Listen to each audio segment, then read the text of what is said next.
नमस्ते दोस्तों, आज के इस वीडियो लेक्चर में हम इलेक्ट्रॉनिक्स का जो नेक्स्ट लेक्चर है हमारा वो क्या है एग्जैक्टली वो है मैक्सिमम पावर ट्रांसफर थ्योरम है हमारा। ठीक है, तो exactly maximum power transfer theorem जो है हमारी वो एग्जैक्टली क्या स्टेटमेंट करती है, हमें स्टेटमेंट राइट डाउन किया, वो कहती है कि किसी भी लोड पर मतलब जहां पर भी आपको मैक्सिमम पावर चाहिए किसी परिपथ में, ठीक है, मान लिया कोई परिपथ बना, जैसे एग्जांपल लेता हूँ इस परिपथ का, इस पूरे परिपथ में अगर मुझे यहाँ पर मैक्सिमम पावर चाहिए किससे, मेरे सोर्स से, अगर तो उसके लिए क्या कंडीशन होनी चाहिए, वो एग्जैक्टली हमारी ये थ्योरम स्टेट करती है।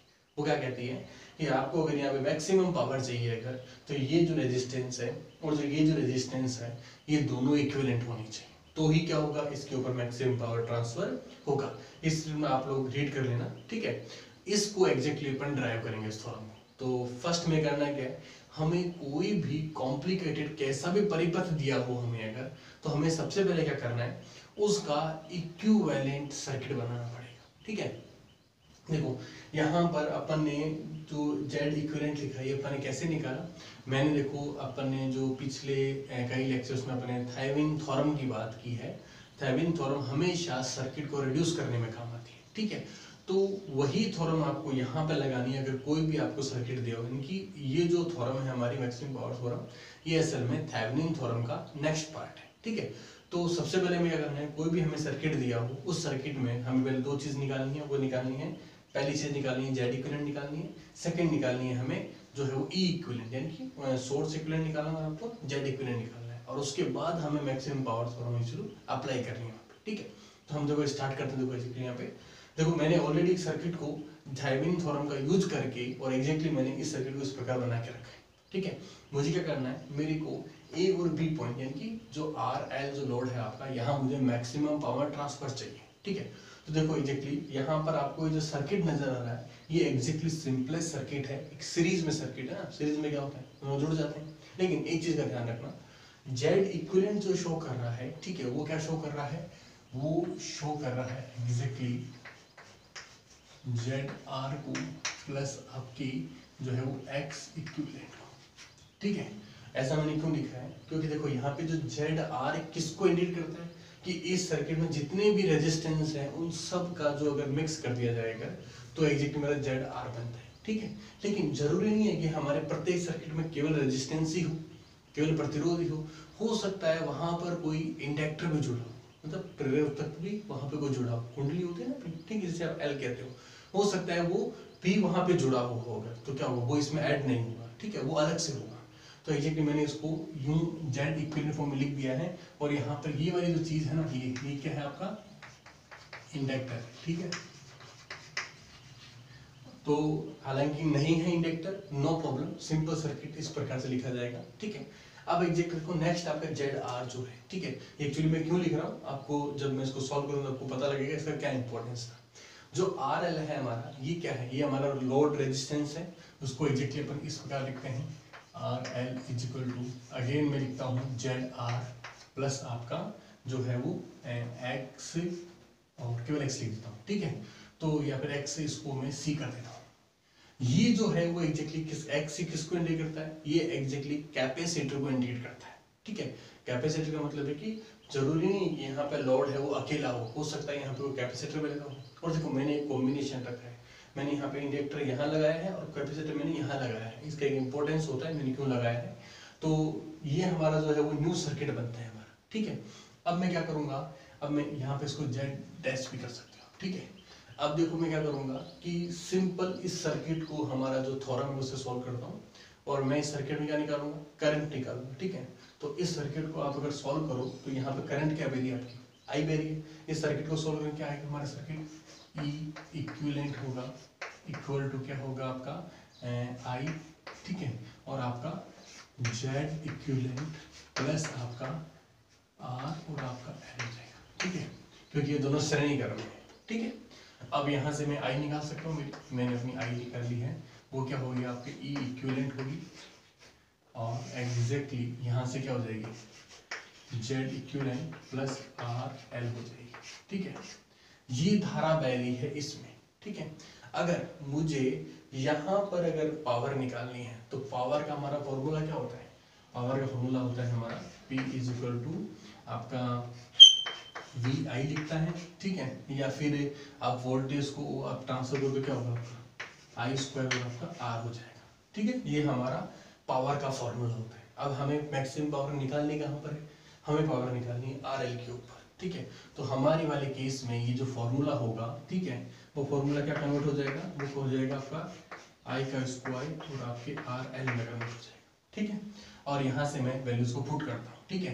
तो ये पहले आई स्क्वायर की वैल्यू पुट करूँगा तो यहाँ पे क्या होगा, यहाँ पर एग्जैक्टली हो जाएगा ई इक्विवेलेंस का स्क्वायर हो जाएगा, ठीक है। और मल्टीपल में आपका आर और एल आ जाएगा, है ना। नीचे वाला पोर्शन जो है उसको मैं थोड़ा सा ओपन करके लिख देता हूँ।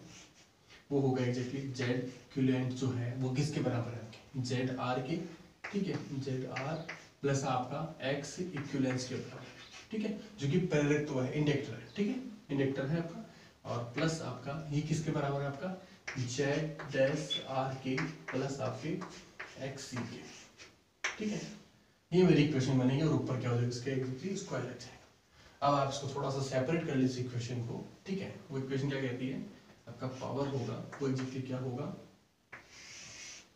ई इक्विवेलेंस हो जाएगा आपका, ठीक है, उसका स्क्वायर हो जाएगा, आपका आर एल रहेगा और यहाँ से जेड आर प्लस आपका जेड आर डैश हो जाएगा, ठीक है। और प्लस ये एग्जैक्टली दोनों को अलग कर लेंगे, ठीक है, जेड इक्विवेलेंस और प्लस एक्स सी हो जाएगा और ये एग्जैक्टली आपका स्क्वायर हो जाएगा। अब ये कह रहा है कि हमें मैक्सिमम पावर कब मिलेगी, हमें मैक्सिमम पावर तब मिलेगी जब ये वाला पार्ट क्या हो, जीरो हो जाए। मतलब ये वाला पार्ट क्या चाहिए होना चाहिए, हट जाएगा, क्योंकि ये पार्ट क्या है, ये पार्ट इसके नीचे वाले पोर्शन में है, ठीक है, इसके डिनोमिनेटर में है, इसके हर में है। तो हर का पार्ट जितना कम होगा पावर उतनी क्या होगी, मैक्सिमम होगी।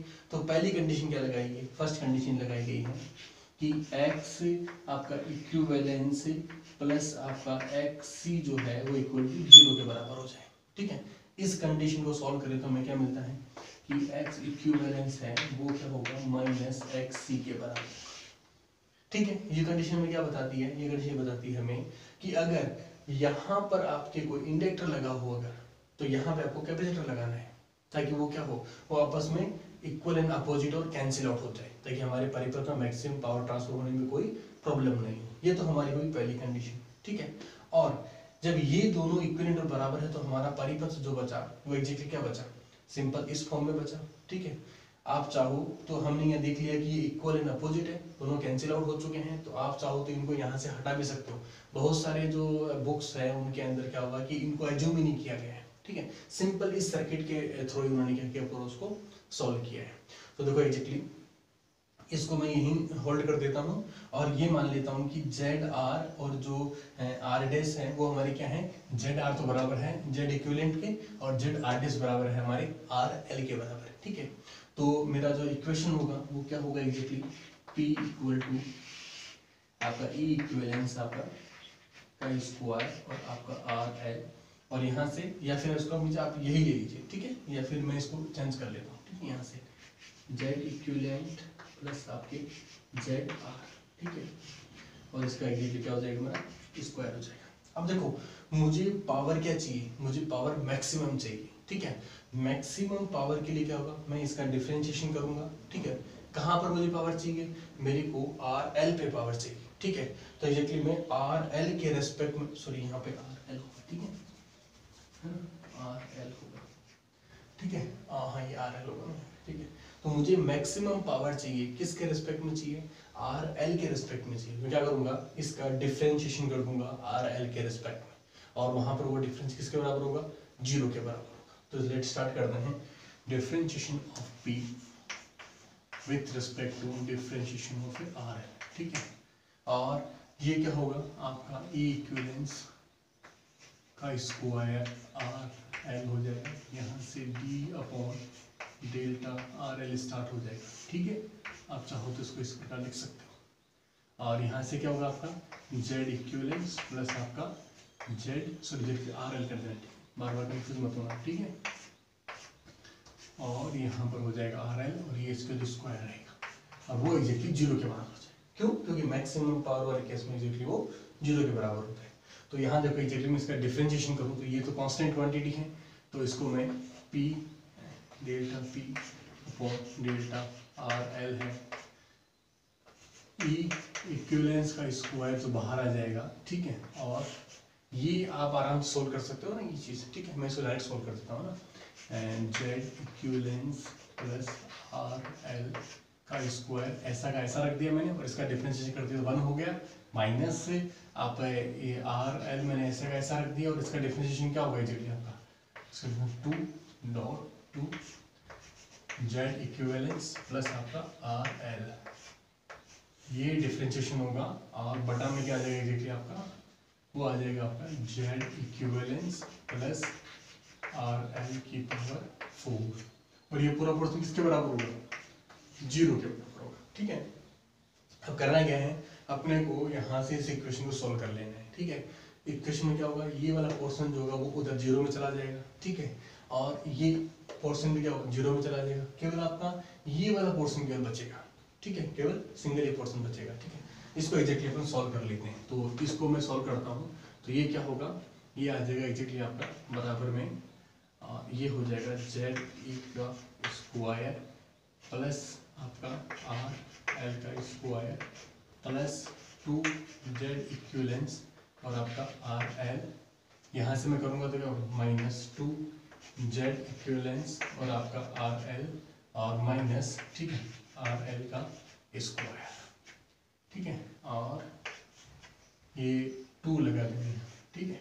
ये एग्जैक्टली इसके बराबर हमारा 0 के बराबर है। अब देखो यहाँ से कुछ कैंसिल आउट हो रहा है, देखोगे ये इससे कैंसिल आउट हो रहा है पूरा का पूरा, और ये इसमें से माइनस हो जाएगा तो माइनस बच जाएगा, ठीक है। तो मैं इसको लिख देता हूँ delta P upon delta RL equal to Z equivalence का स्क्वायर माइनस आपके RL का स्क्वायर इक्वल टू 0, ठीक है। और यहाँ से मुझे क्या फाइंड आउट होगा, यहाँ से मुझे फाइंड आउट होगा Z equivalence equal to RL, ठीक है। ये मेरे को इक्वेशन फाइंड आउट होगी। तो ये इक्वेशन मुझे क्या कहती है कि अगर आपको यहाँ पर, ठीक है, RL के ऊपर मैक्सिमम अगर पावर ट्रांसफर चाहिए आपको अगर, तो उसके लिए कंडीशन क्या होनी चाहिए, उसके लिए 2 कंडीशन होनी चाहिए कि अगर केवल रेजिस्टेंस लगे हुए हों केवल, ठीक है, यहाँ पे रेजिस्टेंस और यहाँ पे रेजिस्टेंस है, तो ये कंडीशन प्रूफ हो जाएगी, ठीक है, कि वो दोनों रेजिस्टेंस का जो रेजिस्टेंस तो फाइन रेजिस्टेंस दोनों क्या होने चाहिए, बराबर होनी चाहिए। अगर उसमें कोई इंडक्टर या कोई कैपेसिटर लगा हो तो उनकी कंडीशन क्या होनी चाहिए कि जो इंडक्टर और कैपेसिटर दोनों का रेजिस्टेंस क्या होना चाहिए, इक्वल इन अपोजिट, बराबर और विरोधाभास। विरोध मतलब क्या है कि एक इधर होना चाहिए और एक इधर होना चाहिए, दोनों एक साथ नहीं होनी चाहिए, ठीक है। यहाँ अगर आपने प्रेरकत्व लगवाया है अगर, तो यहाँ पे क्या लगना चाहिए, यहाँ पे कैपेसिटर लगना चाहिए। तो देखो आज के इस शॉर्ट लेक्चर में हमने इस थ्योरम में ये देखा कि मैक्सिमम पावर हमारे सर्किट में किस प्रकार ट्रांसफर की जाती है। Thank you.